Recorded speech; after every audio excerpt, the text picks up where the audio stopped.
and I think the time has come where, when we do what we call regenerative stuff, it's not to go broke, it's not to be a good guy, it's to find a new way.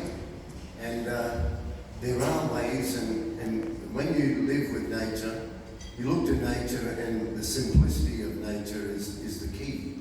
So, we've all been in rooms where there's been boffins that have talked, and you've walked out and had a cuppa out there, and you think, well, that bloke was intelligent, but I don't know what he was talking about. So it really is about really keeping it simple. And if a primary school kid can't understand it, you're complicating it, because everything in life is simple. And people sometimes say, "Oh, what trees do you plant?" And we go, "Well, look around."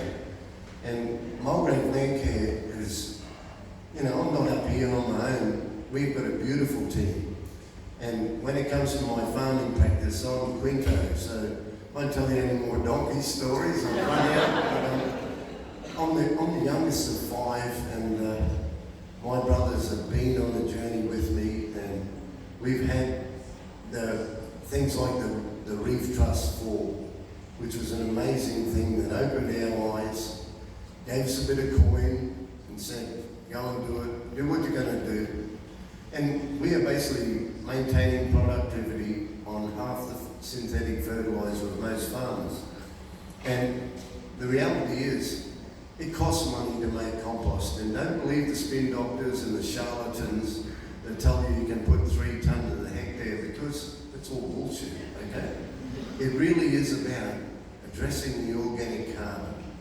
And if you can improve the organic carbon in the soil and take it back to where it was or better, you simply don't need the same amount of synthetic fertiliser. So let's cut through all that spin and everything and understand that there is a way for it, and a lot of good folk aren't getting it, and I don't expect it. My brothers always say, "Be patient, Tony, and pull your head in." I respect that, but there is a new way forward, and it's about looking to nature. And when you look to the forest, there's no fertiliser fairies running around there, right? It's got the right biota in the soil. And it took us 5 years to understand, when we cut our nitrogen usage, we got into making 3,000 tonnes of farm compost. It wasn't easy, and it cost us a wee bit, but we were cutting down on our fertiliser, so we're slightly ahead. Now that urea prices are going through the roof, the numbers are coming back to us big time. And, good friends like Dennis down there, they're doing great work as well.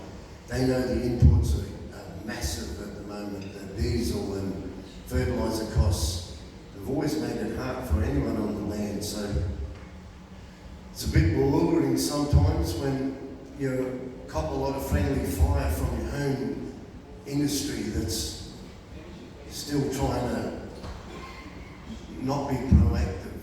And I just say, forget about the spin and bullshit, because we're only here for a wee time, and there's not enough time to muck around. So if someone says to you, "Come on this committee, we don't want to do anything, we just want to block or make things hard for everyone to progress," call it out and be real.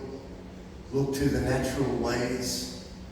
The rivers have always been what's special with human beings. So I'm so proud of our Mulgrave Landcare and our connections with the Majanji Rangers and Clivey up the back there.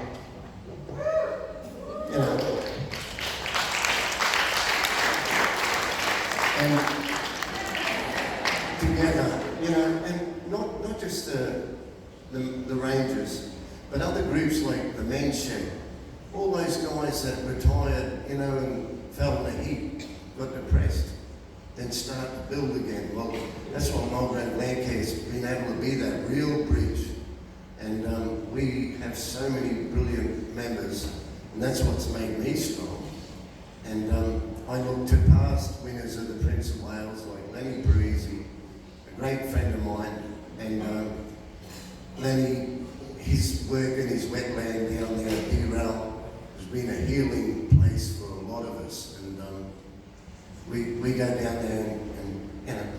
in the end, you know, you're going to cop flack. I got broad shoulders, and I was always taught to do my best, and that's what I'll do. And I just want to maybe thank Mum and Dad too, because my old man's in the home stretch, and he's going to phase out the next day, and he's 95, and he lived on the river all his life, and he's always been my hero, most beautiful, gentle man. And he taught me how to grow cane, how to catch fish, how to grow pumpkins. And it's for you, Mum and Dad, and tell you.